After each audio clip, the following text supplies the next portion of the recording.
அனைவருக்கும் வணக்கம். சற்றம் கிடைத்த முக்கிய அறிவிப்பின்படி, மக்களே உஷாராக இருங்கள். மீண்டும் உருவாகியது புதிய காற்றழுத்த தாழ்வு பகுதி. தமிழகம் உட்பட பல்வேறு மாவட்டங்களுக்கு கனமழை எச்சரிக்கை கொடுக்கப்பட்டனர். குறிப்பாக இன்றைய நாட்கள் நவம்பர் மாதம் 17ஆம் தேதி எந்த மாவட்டங்கள் கன முதல் மிக கனமழை பெய்யக்கூடும், எந்த மாவட்டங்களுக்கு பள்ளிகள், கல்லூரிகள் விடுமுறை விடப்படும். எல்லாமே இப்ப நம்ம பிரீஃபா பார்க்கலாம். மறக்காம ஸ்கிப் பண்ணாம பாருங்க. உங்களுக்கு கனமழை எச்சரிக்கை பற்றியும், பள்ளிகள், கல்லூரிகள் விடுமுறை பற்றி பல்வேறு முக்கிய அறிவிப்புகள் உடனுக்குடன் துல்லியமாக தெரிந்து கொள்ள நம்மளோட சேனலை கீழ இருக்க ரெக்க பட்டனை கிளிக் பண்ணி சப்ஸ்கிரைப் பண்ணிக்கோங்க. பக்கத்துல பெல் பட்டனை கிளிக் பண்ணிக்கோங்க. இந்த வீடியோ உங்களுக்கு பிடிச்சிருந்தா லைக் பண்ணுங்க. இப்போ வாங்க வீடியோக்குள் புகழலாம். சென்னை வானிலை ஆய்வு மையம் வெளியிட்ட முக்கிய அறிவிப்பின்படி, நவம்பர் மாதம் 14ஆம் தேதி தென் இலங்கை மற்றும் அதனையொட்டிய தென்மேற்கு வங்கடல் பகுதியில் நிலவிய வளிமண்டல மேலடுக்கு சுழற்சியின் காரணமாகவும், இன்று நவம்பர் மாதம் 14ஆம் தேதி பல்வேறு மாவட்டங்களுக்கு கனமழை எச்சரிக்கை கொடுக்கப்பட்டனர். குறிப்பாக நவம்பர் மாதம் 5ஆம் தேதி காலை இலங்கை கடலோர பகுதிக்கு அப்பால் தென்மேற்கு வங்கடல் பகுதியில் ஒரு புதிய காற்றழுத்த தாழ்வு பகுதி உருவாகியுள்ளதாக அறிவிக்கப்பட்டனர். இது அடுத்த 24 மணி நேரத்தில் மேற்கு வடமேற்கு திசையில் நகர்ந்து ஒரு புதிய காற்றழுத்த தாழ்வு பகுதி மீண்டும் வலுப்பெற உள்ளதாக தற்போது அறிவிக்கப்பட்டனர். இன்று தமிழகத்தில் பல்வேறு மாவட்டங்களுக்கு கனமழை எச்சரிக்கை கொடுக்கப்பட்டன.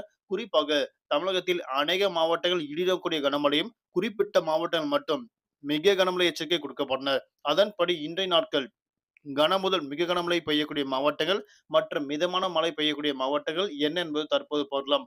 காஞ்சிபுரம், விழுப்புரம், செங்கல்பட்டு, கன்னியாகுமரி, திருநெல்வேலி, தூத்துக்குடி உள்ளிட்ட மாவட்டங்களுக்கு கன முதல் மிக கனமழை கொட்டியிருக்கும். இம்மாவட்டங்களுக்கு இன்றைய நாட்கள் மழையின் தீவிரம் பொறுத்து மாவட்ட வாரியாக பள்ளிகள், கல்லூரிகள் விடுமுறை விடப்படும் என தற்போது மாவட்ட ஆட்சியர் அறிவிக்கப்பட்டனர். சென்னை, திருவள்ளூர், கடலூர், மயிலாடுதுறை, நாகப்பட்டினம், திருவாரூர், தஞ்சாவூர், ராமநாதபுரம், புதுக்கோட்டை உள்ளிட்ட மாவட்டங்களுக்கு இன்றைய நாட்கள் கனமழை கோட்டத்திற்கு தற்போது அறிவிக்கப்பட்டனர். நாளை நாட்கள் நவம்பர் மாதம் 18ஆம் தேதி செவ்வாய்க்கிழமை தமிழகத்தில் அநேக மாவட்டங்கள், உள் தமிழகத்தில் ஒரு சில மாவட்டங்கள் என புதுவை, காரைக்கால் ஆகிய பகுதிகளுக்கும் கனமழை கோட்டத்திற்கு தற்போது அறிவிக்கப்பட்டனர். நாளை நாட்கள் பொறுத்தவரை சென்னை, திருவள்ளூர், செங்கல்பட்டு, காஞ்சிபுரம், திருவண்ணாமலை, ராணிப்பேட்டை, விழுப்புரம், கடலூர் உள்ளிட்ட மாவட்டங்கள், புதுவை, காரைக்கால் ஆகிய பகுதிகளுக்கும் நாளை நாட்கள் கனமழை கோட்டத்திற்கு தற்போது அறிவிக்கப்பட்டனர். அடுத்தபடியாக நாளை மறுதினம் நவம்பர் மாதம் 19ஆம் தேதி அன்றைய நாட்கள் குறிப்பிட்ட மாவட்டம் மட்டும் கனமழை பெய்யக்கூடும் அறிவிக்கப்பட்டனர்.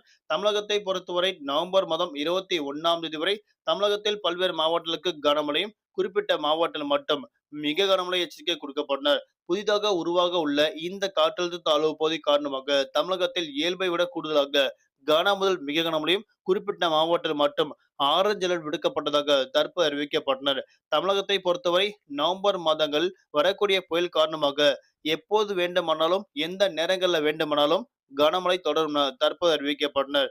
இன்றைய நாட்கள் மீனவர்களுக்கான எச்சரிக்கை எதுவும் கொடுக்கப்படவில்லை என தற்போது அறிவிக்கப்பட்டனர். இன்றைய நாட்கள் தலைநகர் சென்னை பொறுத்தவரை வானம் ஓரளவு மேகமூட்டத்துடன் காணப்படும். நகரின் ஒரு சில பகுதிகள் லேசான முதல் மிதமானமழையும், அவ்வப்போது இடியக்கூடிய கனமழை பெய்யக்கூடும். அதிகபட்ச வெப்பநிலையாக 31 முதல் குறைந்தபட்ச வெப்பநிலையாக 26 டிகிரி செல்சியஸ் இருக்கும் என தற்போது அறிவிக்கப்பட்டனர். நன்றி, வணக்கம்.